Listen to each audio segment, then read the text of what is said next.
It was an ordinary Tuesday in 2024, and Frank wrote a check. I remember that moment clearly because I was watching Frank carefully from the table where he sat to write it. The check Frank signed at that table that day was the final mortgage payment on the house, the last installment of 30 years. 30 years. Every January, every April, every August. Children grew up, cars changed, hair turned gray, but that payment never changed. The same amount paid the same way every single month. And then that moment was over. Do you know what I felt when I looked at Frank's face in that moment? Nothing. Absolutely nothing. That Tuesday, none of it was there. No tension, no panic, none of that familiar slight sweat, just silence. Frank was happy, but it was a quiet happiness, not the happiness of winning, the happiness of finishing. That was the moment I understood. Something in Frank's life had changed forever. I am Frank's wallet. For 30 years, he carried everything with him through me, and today I'm going to tell you about a number that nobody writes into your retirement plan. The salary that a paid-off home quietly pays you every single month. Economists call it imputed rent. I prefer to call it the invisible salary. For Frank, the invisible salary is $2,200. In this video, I'm going to tell you 3 stories, Gerald's, Terry's, and Frank's. And at the end, I'm going to ask what I believe is the least discussed but most critical question. On the first day of retirement, what is it that's waiting for you? The number in your account, or something far quieter and far more powerful than that? The invisible salary. What nobody tells you. Think about this for a moment. Every month, an employer pays you $2,400. You pay no tax on it. The IRS has no idea. It doesn't appear on your bank statements, but you have that money. How? Because that money is the rent you stopped paying. Think about Frank's house, a 3-bedroom home in the Midwest, 30 years old. If Frank had been renting that house, he would be paying $2,400 a month today, but he didn't because he now owns it outright. That $2,400 is money Frank earns without breaking a sweat, without setting an alarm, without reporting it to anyone, and yet he earns it every single month. Do you have a salary like that? How many people have never once asked themselves this question? I spent 30 years in Frank's pocket, inside that bank. I remember watching people stare at their accounts, shuffle through their statements, ask themselves quietly whether it was enough. And I can tell you with complete confidence, there is an enormous difference between having $500,000 in your retirement account and having that same $500,000 sitting on top of a fully paid-off home. To explain that difference, I want to tell you about Gerald, because Gerald was exactly the person Frank was determined never to become. Gerald was the man who lost his smile. Gerald came to the bank every Wednesday. Always the same suit, always the same smile. Wallets recognize people by how their pockets feel. I can't see them, but I can feel them, and I knew Gerald's very well. Comfortable, loose, self-assured. When he retired in 2007, he had a $600,000 portfolio, a low-interest mortgage, and an advisor beside him saying everything was fine. On paper, everything looked extraordinary. Until 2008. The Gerald who walked through that bank door in October 2008 was not the Gerald I knew. First, his smile disappeared. Then his suit started to wrinkle. Then his pocket tightened. You know how it is. People under stress always feel the need to fidget with their pockets. Gerald was no different. His portfolio had fallen from $600,000 to $378,000, but the $1,400 monthly mortgage payment didn't stop. The only thing that changed was this: Gerald was now forced to make that payment by selling at a loss from a portfolio that had already fallen. At a loss. In the financial world, they call this sequence of returns risk. Let me put it more simply: being forced to pay for the thing you need most at the exact moment you have the least money to pay for it. It wouldn't have mattered if the market had recovered, because every dollar you sold was already gone.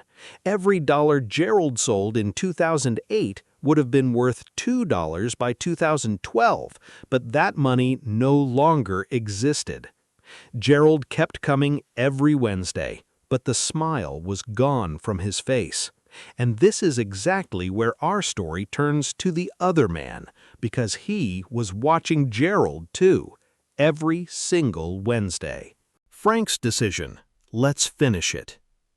Frank is a loan officer at a bank, the same bank for 30 years, a career spent witnessing every kind of financial story imaginable.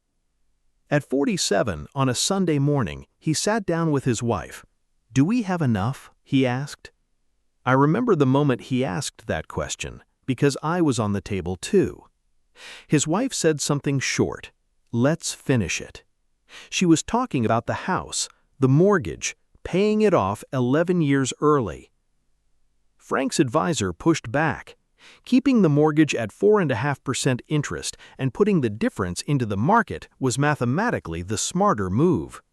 And on paper, the logic was genuinely sound, but Frank had already learned the math that looks perfect on paper sometimes stops working at the worst possible moment. Gerald's paper was right too, until 2008. For 11 years, Frank made extra payments, a little more each month. I felt every one of those extra payments. Frank's pocket got a little thinner every month. But strangely, despite more money leaving his pocket each month, Frank was at peace, because he knew that money was going somewhere that mattered. At 58 years old, in March of 2024, Frank wrote the final mortgage check. And what did I feel in that moment? I'll tell you in a moment, but first, let's do the math, because the numbers are the most surprising part of this entire story. The math, the true scale of the invisible salary. Frank's house is worth approximately $350,000 today. If it were a rental, it would go for $2,400 a month, $28,800 a year. That is essentially an invisible salary.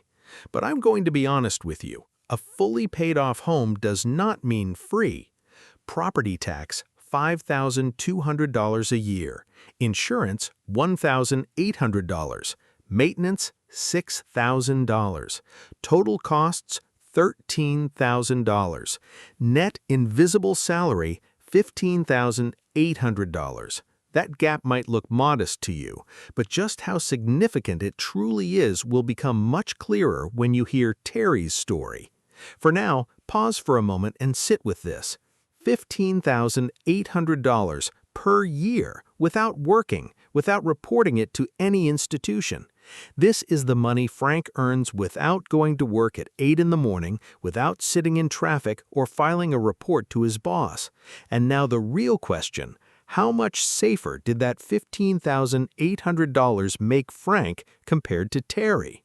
Frank and Terry, the same starting point, completely different endings. Terry is a colleague and friend of Frank's from the same bank, same age, same salary, same title. But there is one significant difference between them. When Terry retired, he kept his low-interest mortgage, $1,100 a month. His advisor said, "The math says so." His portfolio was $480,000, $70,000 more than Frank's.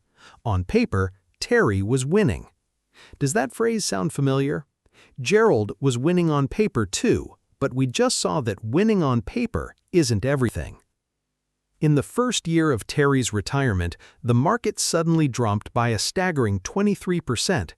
Terry had to sell assets at a loss just to get through the market turbulence and sustain his daily life, because he was going through financially difficult periods where he simply couldn't make that $1,100 monthly mortgage payment.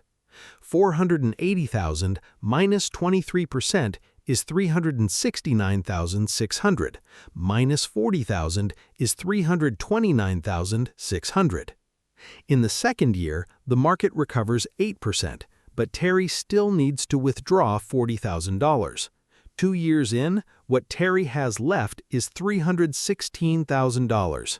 He started at $480,000, a 34% loss, and it was only just beginning. For Frank, things unfolded very differently.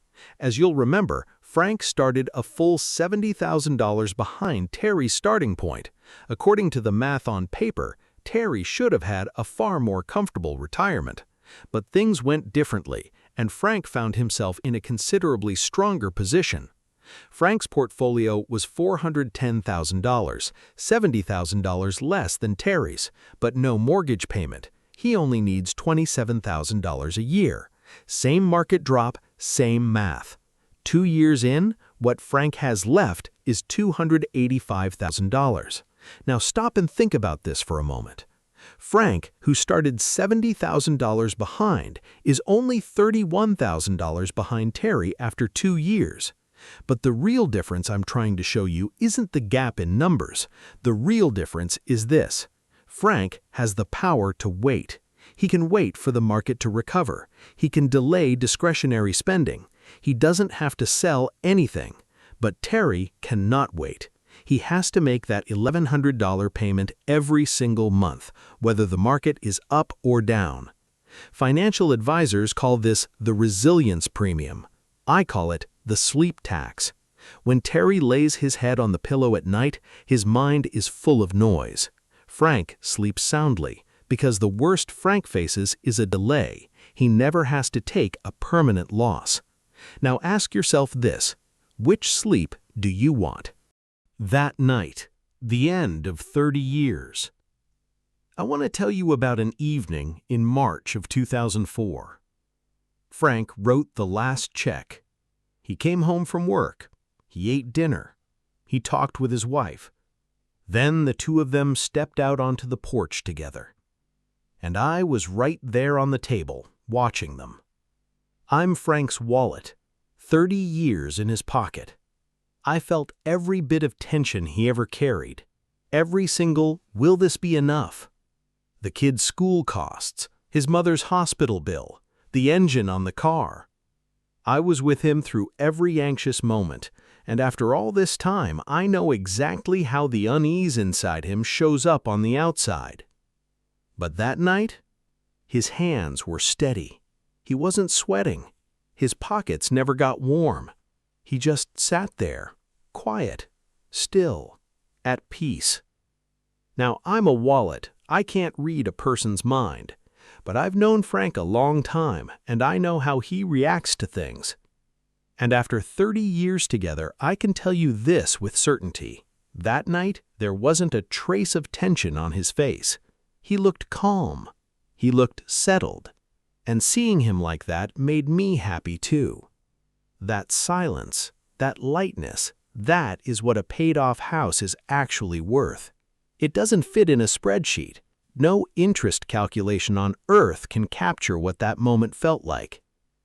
The question Frank's advisor asked him 11 years ago was the wrong question. It shouldn't have been, which one earns more? It should have been, which one lets me get into that bed at night with peace of mind? Frank didn't listen to his advisor that day, and thank God he didn't. Yes, with the right investments, he might have made more money, but in most of those scenarios, he never would have felt the security we've been talking about throughout this video. For a man Frank's age, taking on risk isn't the first priority. That's the kind of risk you take in your 20s or your 30s, not in your 40s, not in your 50s. 3 things to do now, this week. As we get close to the end of Frank's story, I want to go over 3 concrete lessons you can take away from it. None of these are vague pieces of advice. They're practical steps you can start taking this week. First, calculate your invisible paycheck. Sit down and ask yourself, if your home were a rental property, how much could you realistically charge for it? From that amount, subtract property taxes, insurance, and your average annual maintenance costs. The number you're left with is your tax-free, invisible paycheck. Add that number to your retirement income calculations. You might be genuinely surprised by how much it changes the picture. Second, don't aim for 65, aim for 60. The first 3 to 5 years of retirement can be some of the most financially vulnerable and dangerous years of your life. Gerald learned that lesson in 2008. Frank managed to keep moving forward without falling into that trap at 58. Even an extra $150 to $200 a month can make a meaningful difference over 10 years. Don't underestimate it. Third, stress test your retirement plan. If you're planning to retire with a low-interest mortgage, run this scenario. The market drops 22% in your first year of retirement. You continue making all of your required withdrawals. Where is your portfolio 18 months later? If the answer makes you uncomfortable, your mortgage may be creating more risk than the interest rate itself suggests. Running this calculation is incredibly important because it allows you to identify the weak points in your plan and manage the process more carefully. And I want to leave you with a question. Are you Frank right now, or are you Terry? Have you ever calculated your own invisible paycheck? Share it with me in the comments. I'm genuinely curious, and I'll respond to every single one. Frank has a saying, "Enough is a number." If you don't know what that number is, you'll never know when to stop. Frank learned that number at 47.